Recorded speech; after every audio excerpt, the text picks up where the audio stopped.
안녕하십니까. 오늘은 5월 2일입니다. 오늘 우리가 같이 볼 말씀은 열왕기하 9장 32절로 37절까지의 말씀입니다. 같이 보겠습니다. 예후가 얼굴을 들어 창문을 쳐다보며 소리쳤다. 내 편이 될 사람이 누구냐? 누가 내 편이냐? 그러자 두세 명의 내간이 그를 내려다 보았다.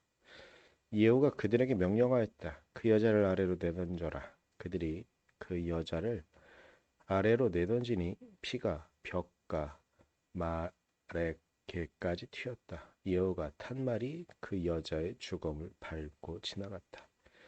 예후가 궁으로 들어가서 먹고 마시다가 말하였다. 이제 저 저주받은 여자를 찾아다가 장사를 지내 주어라. 그래도 그 여자는 왕의 딸이었다.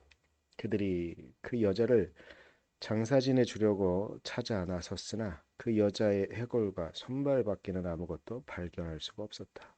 그들이 돌아와서 그에게 그렇게 보고하니 그가 말하였다. 주님께서 주님의 종 디셉 사람 엘리야를 시켜서 말씀하신 대로 이루어졌다. 주님께서 말씀하시기를 이스라엘의 밭에서 개들이 이세벨의 주검을 뜯어 먹을 것이며 이세벨의 주검은 이스라엘에 있는 밭에 거름처럼 될 것이므로 이것을 보고 이세벨이라고 부를 사람은 아무도 없을 것이다 하셨는데 그대로 되었다. 아멘. 제가 말씀을 읽기 전에 비춰지는 화면을 좀 보다가 제가 목이 너무 없어서 그래서 웃음을 지었는데 말씀을 읽으면서 목을 풀었거든요. 네, 그래도 제가 목이 없네요. 네, 이 말씀을 듣는 사람이 몇 명이나 있을지 모르겠지만 하여튼 내일은 옷을 바꿔 입고 와야겠습니다. 네, 못 자고 하는 이야기는 여기까지만 하고 오늘 본문의 이야기는 아합과 이세벨의 마무리 중에 물론 아합은 먼저 왕위에서 물러났고 목숨을 잃기도 했지만 그의 아내였던 이세벨은 그때 바로 하나님의 심판을 받지 않은 것으로 보여졌거든요. 그런데 결국은 이세벨도 최후를 맞이하는 장면이 나오는데 이세벨 최후를 표현하는 장면은 아주 잔인합니다. 아, 이스라엘 백성들이 정말 부정하게 여기는 두 개의 동물은 개와 돼지인데 그녀의 시신이 개에 의해 훼손되었음을 말해주고 있는 것이거든요. 그런데 이런 장면은 단순히 그냥 한 이세벨이 아, 북이스라엘 혹은 전체 이스라엘에 정말 크나큰 위기를 가져왔던 종교적인 위기를 가져왔던 왕의 부인이 왕비가 죽음을 맞이한 정도의 이야기가 아니고 그것은 하나님의 심판임을 말하고 있는 것이기도 하거든요. 그런데 한번 생각해 보면 이 심판은 엘리야가 예언한 것이기도 해요.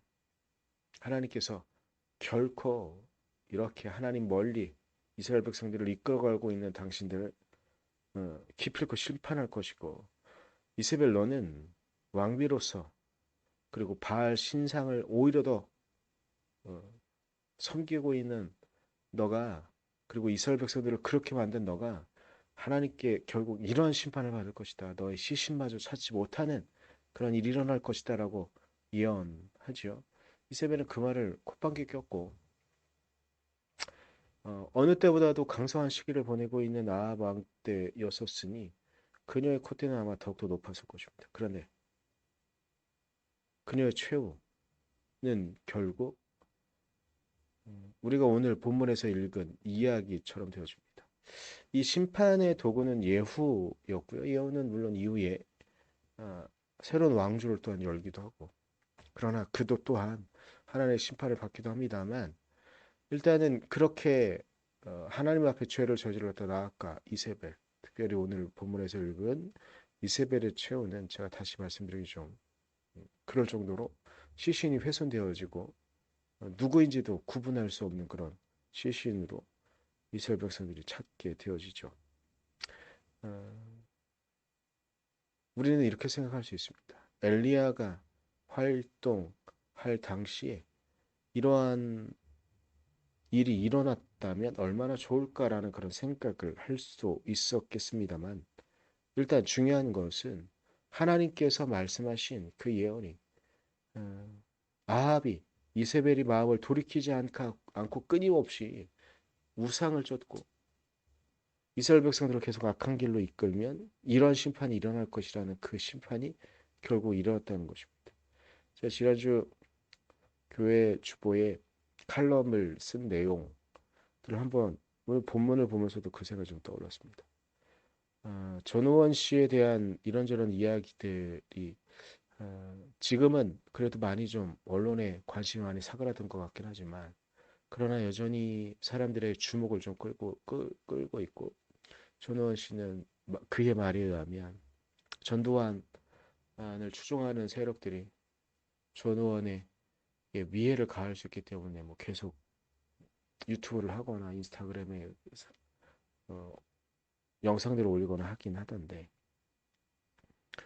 아, 갑자기 유튜브에 먼저 전두환 손자의 사죄 뭐 이런 식의 글이 올라왔을 때 영상이 올라왔을 때 누가 장난치나 싶었습니다. 근데 정말로 그는 사과를 했고요. 물론 중간에 어, 나의 말을 믿어달라 하면서 미국에서 마약을 흡입하는 장면을 보여주기도 했지만 그래서 또 우리는 실망하기도 했지만 결국 한국에 들어와서 음, 일단 법적인 조치를 받고 난 이후에 경계 대상이 되어지죠. 마약 때문에. 그런데 그는 그가 말한 대로 광주에 갑니다. 광주에 가서 전두환의 손자로 그가 누렸던 특권에 대한 부분을 사죄하죠. 어떤 사람들은 말했습니다. 그가 직접 한 일이 아닌데 당사자가 아닌데 그가 사죄하는 것이 의미가 있는가. 그러나 역사적인 의미에서 좀 보면 어, 정말 많은 사람들을 학살한 전두환 그리고 그의 친손자가 그 역사적인 사실을 사죄하며 이전까지는 자기 스스로 민주주의의 아버지라고 말하던 전두환을 향해 진정한 민주주의의 아버지는 당신들입니다라고 말하고 있는 그 전두환. 어찌 보면 역사의 흐름이 거꾸로 혹은 삐뚤어 가고 있는 것 같아서 역사를 이끄시는 하나님은 어디 계십니까라고 말할 수 있었던 어떤 이들에게 그리고 우리들에게 하나님은 또한 이렇게 거대한 물줄기로 하나님의 정의가 이루어지도록 그를 이끌어 가셔서 역사 속에 온전하게 회개할 수 있도록 하는 것은 아니었을까. 그리고 그의 결정적인 회심 중에 하나는 그가 만난 하나님, 인생이 어디로 가는지 허무하게 무너져 가는 것 같은 자신의 인생을 보며 그냥 있었던 그에게 그는 인터뷰에 자주 말합니다. 할 수 있을 때마다 말하는 것 같습니다. 그가 하나님을 만나고 그 하나님을 만나는 그 사건 속에 회개할 수밖에 없었던 그리고 그런 죄의 고백 가운데 자신이 무의식적으로 누리고 있었던 그 특권이 자신의 할아버지가 저지른 큰 죄로부터 왔음을 깨달았던 그의 개인적인 고백을 하기도 합니다. 전두환을 향한 심판은 언제 오는가라고 하며 어떤 이들은 가슴을 치고 그가 떵떵거리며 잘 살아 있는 것처럼 보여줬던 그 순간에 결국은 하나님께서는 그의 선자를 통하여서 심판이 이루어지고 있습니다. 그리고 하나님은 거대한 역사의 물질을 그렇게 이끌어가고 계심을 우리에게 보여주고 계시는 것은 아닌지. 제가 전호원 씨를 굳이 말하고 있는 이유는 하나님께서 그분의 말씀을 있는 그대로 또한 우리의 역사 가운데 그렇게 이끌어가고 계시다는 또 하나의 증거는 아닐까라는 생각 때문에 굳이 전호원 씨를 말하고 있습니다. 우리는 성경의 이야기들이 우리에게 이루어지기를 원하죠. 하나님의 정의로운 심판이 우리에게 임해서 우리를 괴롭히고 있는 우리 주변에 있는 사건들과 사람들 속에 하나님의 심판이 임하기를 간절히 바라죠. 그러나 그것들이 잘 보이지 않을 때 우리는 실망하고 우리는 아파하고 하나님의 심판은 어디 있는가? 하나님의 정의는 어디 있는가? 찾습니다.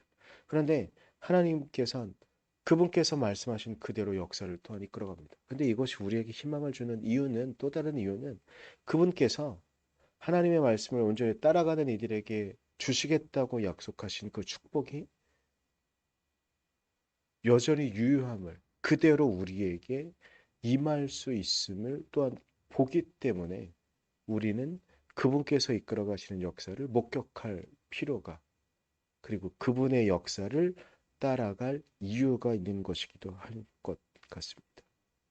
결국은 하나님께서는 그분의 역사를 그분께서 말씀하신 그대로 이끌어가고 계십니다. 그러기에 우리는 그분의 약속을 있는 그대로 믿으며 그대로 우리에게 행하실 것을 믿으며 우리가 지금 당하고 있는 고난, 때로는 억울함, 이것마저도 하나님께 맡겨드렸으면 좋겠습니다. 이 모든 것들을 하나님께서 결국 그분의 뜻대로 이끌어 가실 것이기 때문입니다.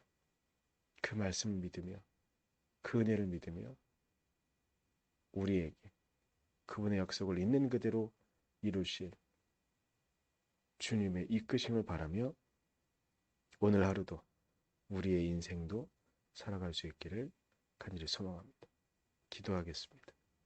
주님, 거대한 악처럼 보여졌던 아합, 절대 무너질 것 같았던 이세벨, 무너지지 않을 것 같았던 이세벨. 그 왕과 왕비는 결국 이러한 결말을 시신마저도 찾을 수 없고 어디서 무슨 일을 당했는지도 알 수 없는 상태로 하나님의 심판이 그대로 임했던 아합과 이세벨.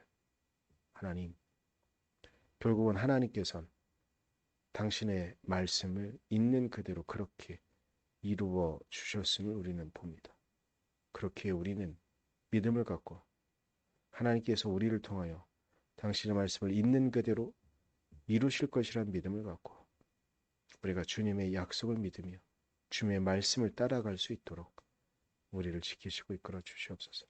하나님의 은혜만이 우리 안에 살아나기를 간절히 소망하며 예수님의 이름으로 기도드렸습니다. 아멘.